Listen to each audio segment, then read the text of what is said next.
Mula sa surf, wais na... Sino ang makakalimot sa tanyag na patalastas ng surf na nagtatampok kay Lumen? Ang babae na nagbigay buhay kay Lumen. Si January Isaac ay isang Pinay na aktres at ipinanganak noong Pebrero 20, 1976. Ginampanan niya ang tanyag na karakter sa patalastas ng surf na Lumen, ang wais na Mrs.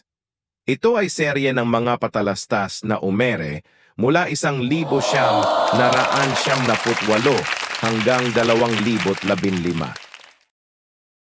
Nag-aral siya sa pag-arte sa Richard Brander Acting School sa Los Angeles, California.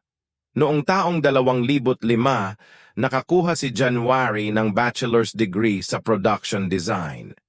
Bilang karagdagan sa pag-arte, siya ay isang practical shooter at may mga black belt sa Taekwondo at Aikido. Si January Isaac, na dati ay kilala bilang Sandra Gomez, ay isa sa mga talento na ipinakilala ng Talent Center ng ABS-CBN na ngayon ay tinatawag na Star Magic noong taong 1978. Naging frontwoman din siya ng acoustic band na January Summer, ngunit panandalian lamang. Umusbong sa kasikatan sa pamamagitan ng kanyang patok na patalastas para sa surf laundry detergent noong dekada 90 at gumanap sa ilang mga palabas sa telebisyon tulad ng Isang Dakot na Luha noong taong 2012 at ngayong Nandito Ka noong taong 2003.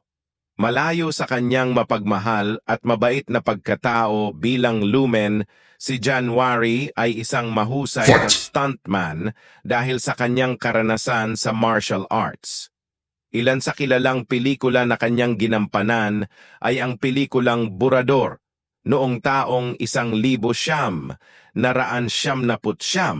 at sa isang pelikulang sa Amerika na kinuhanan dito sa Pilipinas na pinamagatang Doomsdayer noong taong 2000 bilang si Dina Castaneda at sa Partners kasama sina Fernando Poe Jr.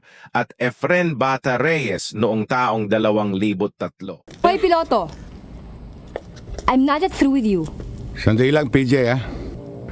Excuse me, ah. I'm talking to my inaanak. Oh, PJ, ba't maingay dyan? Naisip mo na ba kung sino ang nanalo sa puso ni January Isaac? Si January Isaac ay kinasal kay Wade Bodlovic. Si January at Wade ay nagpakasal noong Hunyo 10, 2010 sa Shoreline, Washington at ngayon ay may 2 anak na sina Hunter at Harley Jade.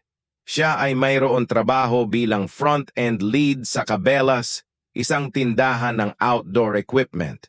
Mahilig siya sa martial arts, camping, fishing, at hunting sa kanyang libreng oras. Si January Isaac ngayon ay masayang namumuhay kasama ang kanyang pamilya sa Amerika.